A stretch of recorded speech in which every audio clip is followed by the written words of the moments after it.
You're listening to the Business for Good podcast, the show where you'll hear inspirational stories about companies making money by solving some of the world's most pressing problems. I'm your host, Paul Shapiro, and I'm glad you've joined us.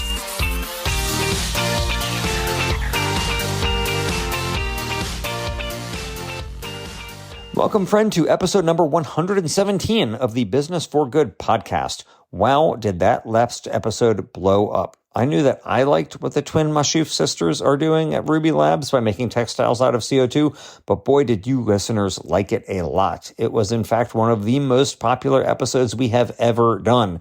We even added it to our homepage collection of fan favorite episodes at businessforgoodpodcast.com.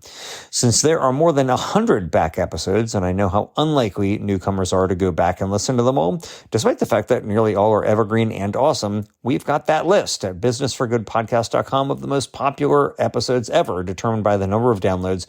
So if you want to just go by the wisdom of the crowd and check out some back episodes, you can at least go check out those back episodes. Will this episode also be a home run? You be the judge. Nearly none of the plastic that we use, even what gets thrown in the recycling bin, actually gets recycled. One reason for that is that plastic manufacturers often include additives in their plastics which enhance the performance of the material but reduce the recyclability of those plastics. But what if there were a natural additive that could mimic the performance improvements of conventional plastic additives while improving recyclability? That is what MadeRight is betting on. The Israeli startup, founded in 2022, is growing mycelium, the root-like structure of fungi, to produce extracts that can be pelletized and sold to plastic manufacturers, improving both performance and sustainability. Anybody who knows me knows that I am a fungi fanatic, which is one reason I was so excited to speak with this young startup. Already, the company has raised $1.5 million from some big names in consumer packaged goods. They've hired half a dozen team members, and they're making small amounts of their mycelial extracts as a proof of concept. Their CEO got the idea for such a company while living in Ethiopia and seeing families simply burning all their plastic waste to get rid of it. Why not make better plastics that could just be recycled or even composted, he wondered. And it would be even better if you could just grow the mycelium on industrial byproducts, making it even more sustainable, which MadeRight says they are doing. The company is now focused on scaling up to bring this slice of the plastic pollution solution to the market. And we've got their story for you right now.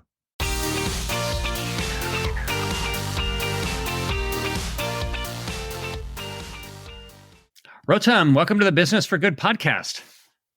Hi, Paul. It's really a pleasure to talk with you tonight. Tonight, different time zones. It is always difficult trying to schedule any calls between Israel and California. Like Israel and the East Coast, no big deal, but Israel and California gets a little bit trickier. What's harder is actually California and like India, because there is no stretching the limit. Yeah, you are going to the limit where basically you're going to be talking at 11 p.m. essentially. But anyway, it's great to talk with you. I am excited about what you're doing because I am a fungi fanatic like you are. And so I can't wait to talk more about fungi and what you're doing to harness the power of the fungi kingdom in order to try to do something good in the world. So let me just start from the beginning. Like, what got you interested in fungi? Because before you were doing this company, you were interested in mycology. So why? Like, why were you thinking, this interesting kingdom deserves my attention? How did the obsession take over my mind? It's a great question. You were zombified, like The Last of Us. I haven't seen it, but I understood the gist of it. So actually, I did a degree in biology in plants, and there was a small course about fungi, and also connected to my natural experience of just seeing this organism, like through the actual mushroom caps in a forest, and just not really like understanding what I'm seeing and curiosity. And then the more I delved into it really fast, I knew that this is what I want to explore. And where were these forests that you were looking at? Was this in Israel? Also, I lived all around the world. I was also in the States and in Australia, but I did a long travel after I finished the army, and I spent a lot of time in New Zealand. And over there, they have just a huge variety of, and all the different kinds of colors you can imagine, purple and blue, things that you just don't really understand the color as you see it. Seems like something synthetic, but it's just popping out of the moss in the forest. Nice. So then did that lead you to study mycology in particular, or were you just focused more generally on biology at this point? So that was my first degree, and then I continued to do my second in Weizmann Institute, specifically about mycology and different aspects, material science and ecology, which I eventually delved into, and specifically their interaction with trees in the forest and the web that they're creating there. I've seen, for a number of years, people have been talking about the wood wide web and how mycelium is helping all these trees communicate with each other. But I've seen some studies lately, or at least some articles lately, questioning how true this is. Have you seen these same articles? I'm not sure. Like anything in science, there's all of the voices. I would love if you could send, but I'm not sure what you're referring to. Okay, well, I'll include it in the show notes at businessforgoodpodcast.com. But it at least the allegation is that it's a little too much of a nice story, that it is not as nice as it might have appeared. But anyway, I am really excited to talk with you about what you are doing to harness mycelium and how you're going to help save the world with it. So what happened, Rotem? Like, you were in Ethiopia, and first of all, why were you in Ethiopia, and what happened that led you to have this light bulb moment here? Mm-hmm. So between my degrees, I did volunteering in Ethiopia. I wanted to do my 2 bits, and I found this beautiful organization to teach agriculture. And I was there 3 months. And while I was there, it's a country of 110 million people, and they have no waste infrastructure whatsoever. It's really crazy to see it. So every family does a small plastic pile in front of their house at the end of every day, and they burn it. I had to do it myself and just see it, plastic burning all around. They don't have running electricity or water, but they have plastic and cell phones. And that really kind of woke me up to the reality. And I started exploring this problem. And I saw that it's pretty much the same also in Western countries. It's either landfilled or incinerated, and so it's done behind some wall, but it's really a worldwide, you could say, plague that we're that we're dealing with. And then through my like, what I saw essentially is a waste problem, right? And there is no waste in nature. It's a human invention. We invented this. And in nature, the fungi are the grand recyclers. So through my studies and experiencing this problem, that was the foundation of my passion towards MadeRight. You referenced Western countries and what we're doing with plastic, Rotem. And I think it's, for people to hear, well, in Ethiopia, families are burning their plastic garbage, people might think, well, that's a real shame. But of course, we have a better system here in the West. However, what you're implying is that actually we don't have much of a better system. So for people who think that their plastic is being recycled or in some way moved to some ecologically friendly new second life, what's happening? Like, what's happening in these industrialized countries with their plastic? Like, when you put trash, when you're done with a single-use plastic, what happens to it? Mm-hmm. So we're really addicted to this material. I mean, look, anyone who's listening to this podcast right now would look right and left, and everything is plastic. And that's fine because it's a wonderful material. But then it's wonderful for a long use. And 40% of plastic is being used currently for single use, which is something that's not appropriately functioning, because we're creating a material that we use for a few moments and then leave waste that would even be when our grandchildren die. So it's just ridiculous. And only from the entire waste that we do collect, only 10%, between 9 and 10% is actually recycled. And even lower than that is utilized more than once. So effectively, it's not being recycled at all and not also composted. Right. So speaking of composting plastic, we actually a few episodes ago had on another Israeli entrepreneur, Daphna Nissenbaum from Tipa.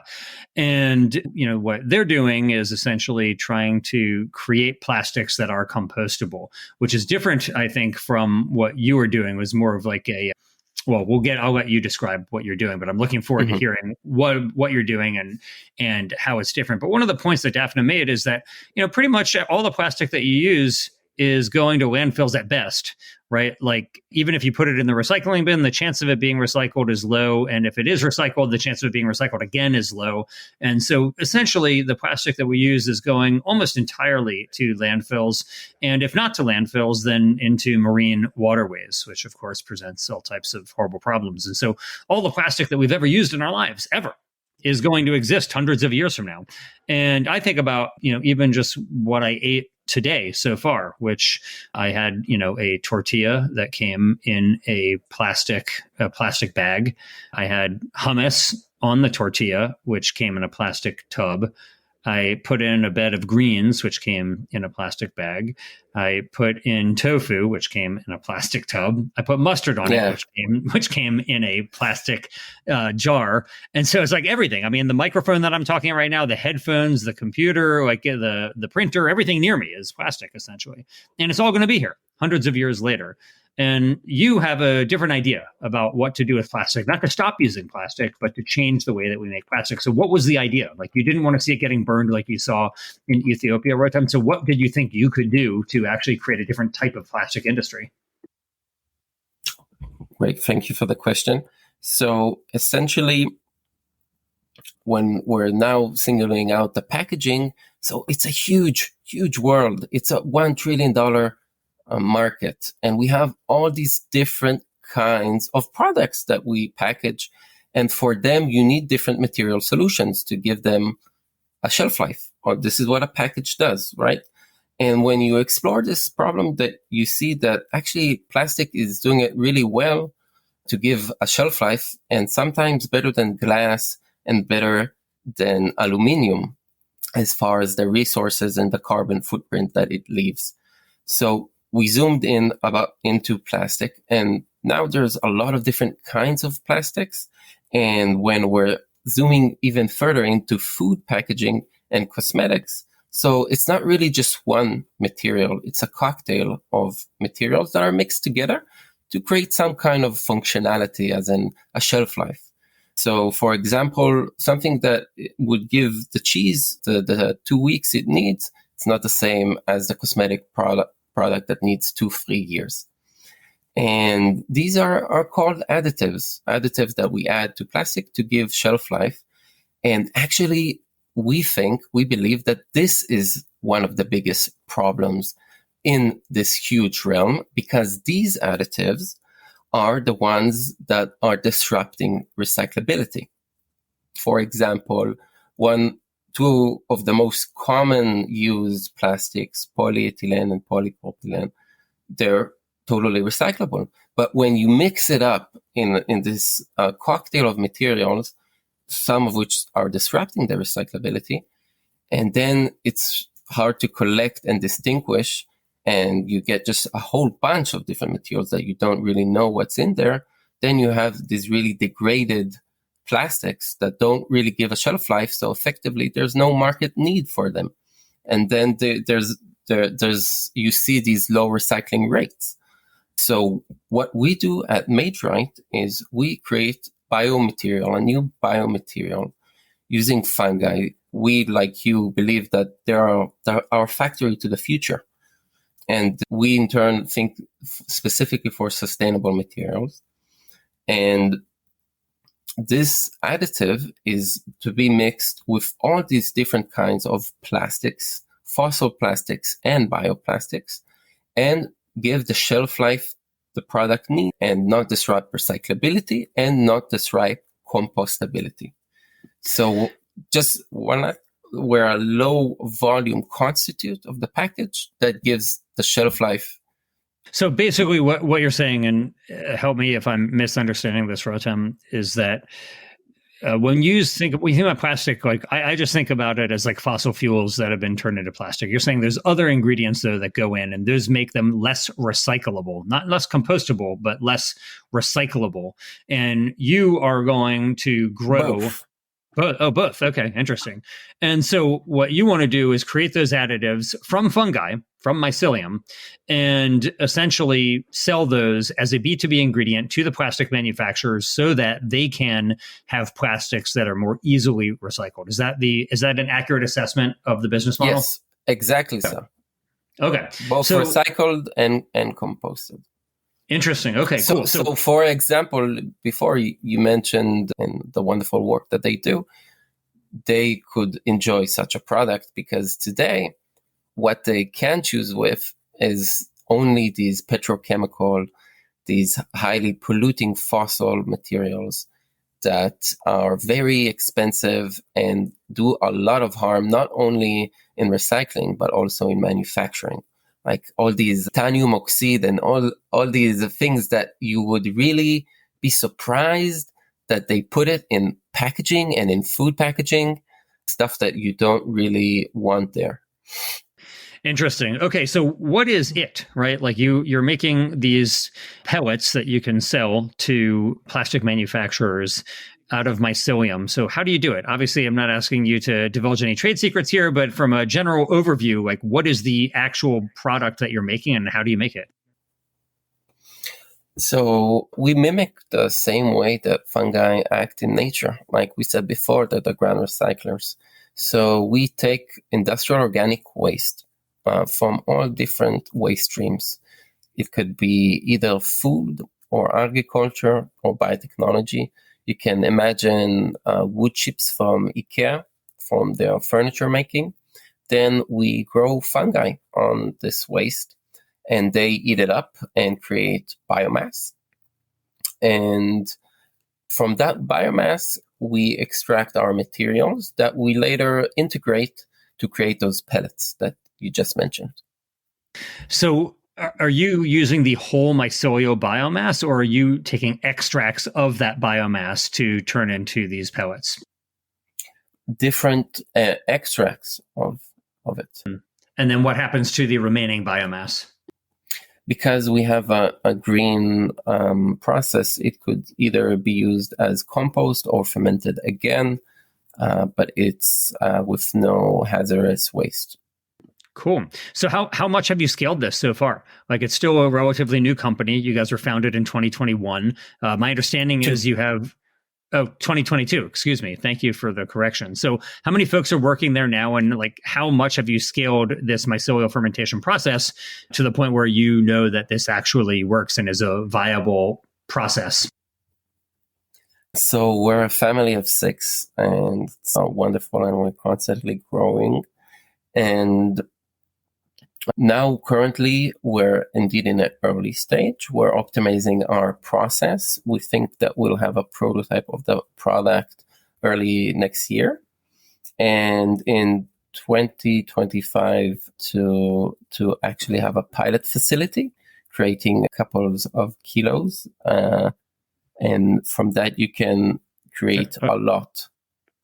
A couple kilos of product per month or per year or what? No, per month. Per month, okay. And then a couple kilos of biomass or a couple kilos of the final pellets? Final. Okay, cool. No, actually, of the final pellets, I would say, like I said before, because we're a low constitute, the main constitute is different plastics out there, bioplastics and fossil plastics. We want to focus in on bioplastics, but there's not a lot out there at the moment. Interesting. Okay, cool. Well, it's certainly exciting. So how much have you made so far? Like, how do you know it works? Like you're saying we want to have a prototype ready, but how do you know it works? Like I presume you've already made some of this stuff and that you have added it to plastic. And what was that like? Exactly so. And then we tested it out and saw that it prolongs the shelf life. And now we're optimizing the process. We tested and saw that it has these properties. Mm-hmm. Well, that's great. How much money have you guys raised? So you've tested it, you have shown that it works, and then you present that data to the investor class, and they have then invested in your company. Obviously, you got half a dozen people working there, and you're still pre-revenue. So how much money has MadeRight earned in investment so far? $1.5 million. Okay. Well, that's a good size for a company as early stage as what you guys are doing. So first, congratulations on your successful fundraising. Are these investors who are typically looking at plastics, or are they investors who are interested in sustainable foods? Like what's the type of investor who would look at MadeRight and think that's the company I want in my portfolio? Our lead investor is Fresh Start, the wonderful incubator sitting in the north of Israel. And they're a biotechnological incubator that focuses on food tech and the different biotechnological companies like us as well. And they're led from industry partners, Tnuva and Tempo and Our Crowd and Finister, which is Our Crowd, a lot of people know is a global VC, and Tnuva and Tempo are actually food companies in Israel. So, like, we hope in the future we can provide them the packaging that they need in order to not only create great food, but also have it not create huge amounts of waste. Yeah, well, that's great. So congratulations on bringing on these very big names in the food industry into the cap table so early on. That's definitely exciting. You've said in other interviews, Russ, that when you're looking at plastics, that often you see a trade-off between performance and sustainability, that you can have performance or you can have sustainability, but you're generally not going to have both. So you're trying to solve for that problem. What is the trade-off, generally speaking? Like, what are the performance attributes that can be hampered by certain types of sustainable materials that you're seeking to correct here? So the main ingredient in the cocktail is either a bioplastic or a fossil plastic. So bioplastics are plastic made from sustainable materials that we can make again and again and not drill in the ground and finish all our resources. And these plastics, they give that mechanical properties, but then that means like how flexible it is or whatever. But then also a lot of the times you need to block from the outside environment. You can imagine the coffee packaging that you have. A lot of the time it's a plastic and some kind of aluminum or whatever. So these attributes, these materials are giving the performance, as in the shelf life, to the package. And these aspects what make the products a lot of the times not sustainable, either because their source is entirely from fossil fuels, or if I went through the entire trouble of making this wonderful plastic that's made from corn or bacteria or algae or whatever, then to actually satisfy the industry needs, their performance needs, that means a shelf life, they have to be mixed with these fossil material, these fossil additives. And this is creating this trade-off between sustainability and performance.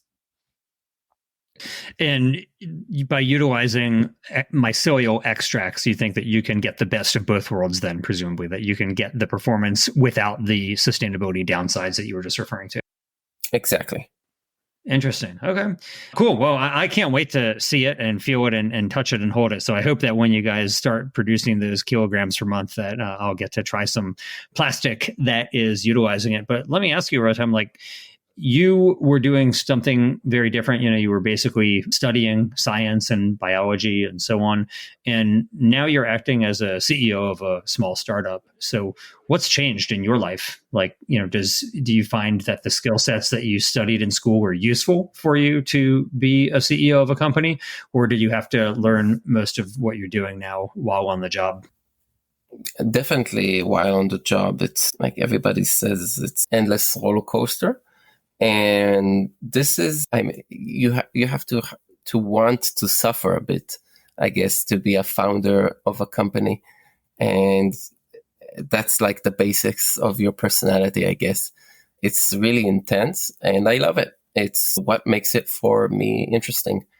And yeah, sorry, go ahead. You mentioned that it's a roller coaster that you have to want to suffer. So what do you think is the ratio of days in which your suffering is greater than your elation, or your elation being greater than your suffering?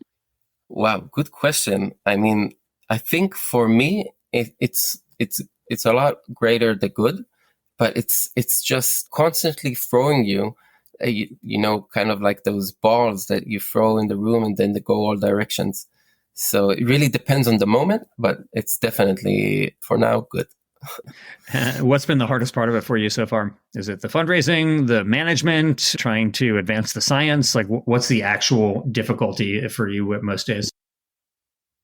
So I would say the fundraising, it's not necessarily hard, but it is the circumstances where you find yourself under constant glass, looking into everything you say, and that's fine. This is the investor's job to understand how deep you know something and ask good questions. But just the general theme is always to undermine kind of what you're saying. So I do love it because it also allows me to share what we're doing, and a lot of people get really excited and really love what we're doing. Oh, But that's pretty cool. the theme of it, I would say that's the difficult part. Yeah. Yeah. You know, it is the investor's job, but it is difficult because these investors are oftentimes generalists, whereas you are a specialist on your topic.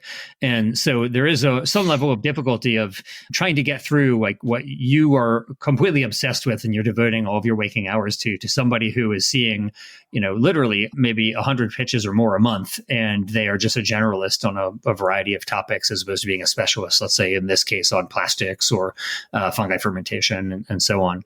So I get what you're saying. You know, the head with the crown is always the heaviest, but I think an effective CEO can help to distill the basics of what the company is doing and why it's valuable to people even who don't have an expertise in that particular field. And so I hope that as you continue to grow the company and raise more investor capital, that you'll find great success in doing that. But for now, yes, you're welcome. Let me ask you though, you know, you have done a number of things. You've lived in a lot of places, and you're now embarking on this entrepreneurial journey where hopefully you will be wildly successful. But I presume that there have been some resources for you, Rotem, that have been useful in your own journey in starting this company and now growing it to a half dozen team members and hopefully going even further. So are there any particular things that you would recommend to other people that have been helpful for you where you would say, hey, check this out because it was useful for me? Yeah, definitely. First of all, is create a network of people that you can take advice from. That's the basics of how we grow as a network, similar to the mycelial way or just humanity and societies, right? Don't be alone and don't be afraid to ask questions. And then, like we spoke before, there's a lot of different things that you have to learn while you go. And at the end of the day, either it's a customer or an investor or your employee, we're all just humans and we all kind of tick the same. So there's a few books that I really with me throughout this journey.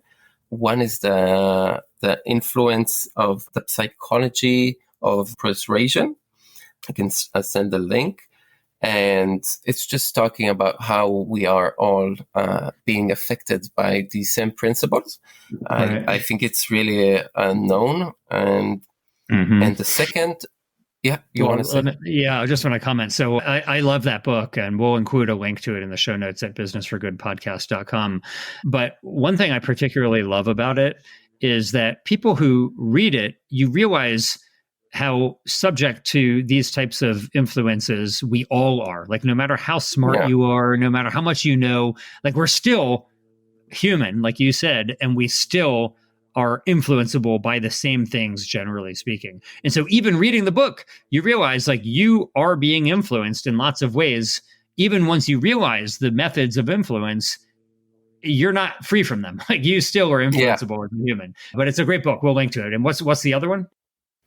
an NLP practitioner. So it's kind of mindfulness, and it's a place where you can convert more of those really eager, annoying, oh my God, I hate this day moments to, okay, it's a journey. Okay, cool. We will certainly put that in the show notes as well for folks who want to check that out. So finally, Rotem, let me ask you, you are obviously committed to MadeRight for some time to come. Hopefully you'll be doing this for many years to come, but I'm sure that you have lots of ideas for different types of companies that you would like to see exist. So if there's somebody listening to you right now who is thinking, oh, that's really cool what he's doing, I want to maybe do something like that, or I want to go on a similar journey, what ideas would you throw out there? Do you hope that somebody else will create a company to do while you are doing MadeRight? Yeah, I would love to comment on that.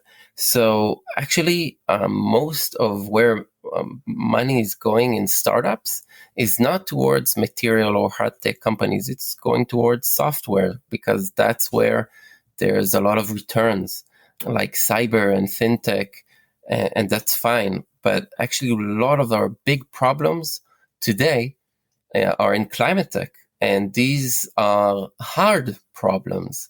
And I mean, in the sense that they're material problems. And I would urge anyone curious or believing in an idea that could help us make more sustainable materials. I think it's through fungi, but there's a bunch of different organisms that we could use and kind of integrate how we would want to keep our high life standards without ruining the planet and shooting ourselves while we're doing it, and just go for it. I mean, when's a better time than now? We need it. We really need, like, I could dive into the plastic problem in the value chain, and I can say a lot of specifics, but actually it's all different materials that we consume around us. It's excellent advice. I am in total concert with you, Rotem. I hope that many people will be starting companies to focus on climate tech and materials and food and so on, because these are what are helping to drive the problem, the hole that we have dug for ourselves. So what your advice is reminds me of somebody who I considered a mentor in high school. His name is Coleman McCarthy, who founded the Center for Teaching Peace, and he's a former Washington Post columnist. And he always used to say, for anybody who wants to make a difference in the world, there's only one word that you need to remember, and that word is start. Don't wait. The problem will get worse, so you better start now and start focusing on it. So I'm glad that you're focusing on trying to create better plastics, Rotem. Can't wait to see the company grow and to see MadeRight plastics out on the market, and I'll be following your journey, and I'll be rooting for your success. Thank you so much, Paul. Thanks for listening. I hope you found it useful, and if you did, please let the world know. Leave the show a 5-star rating on your favorite podcast app and share the episode with your friends. Who knows? Maybe you'll inspire one of them to be in the business of doing good themselves.